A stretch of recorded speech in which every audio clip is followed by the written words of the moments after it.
P-pop really changed everything, and parang naramdaman ko na ito na talaga yung revolution when actually Beanie made it. So, to be honest kasi before, parang nangyayari medyo mahirap for other P-pop artists as well syempre, to, to cross borders, ganun.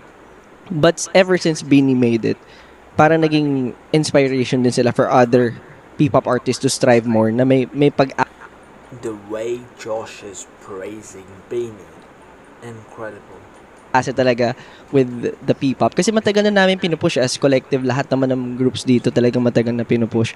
Pero when they made it, kasi before kami parang nagtutour kami, pero parang hindi pa namin, parang nare-reach namin yung audience. Pero parang iniisip namin kung mas marami tayo, mas maraming ma-reach tong P-pop na ginagawa namin.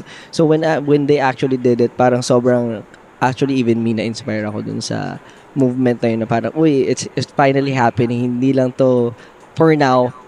For sure, yung mga susunod na generations, mas marami pang magbo-blow up.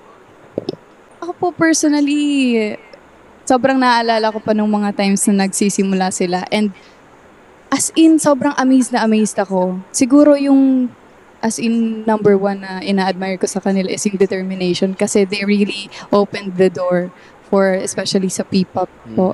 And the discipline and and of course sila din po yung nililook up namin lalo nung trainee days namin, 'di ba? Lalo nagsisimula pa lang yung P-pop nung time na yun. Sobrang grabe the talent. Ako po, add ko lang po, dahil yun nga po, nagsa-start pa lang po kami.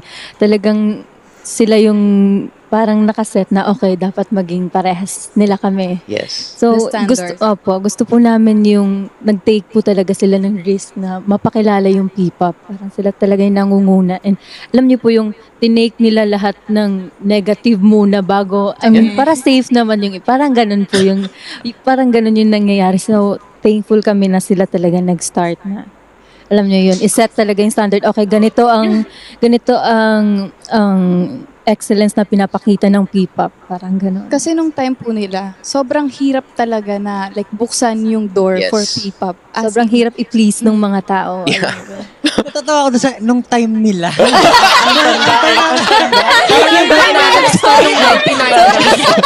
sorry. 1990s pala lang. Pablo, ilang dekada ba tayo?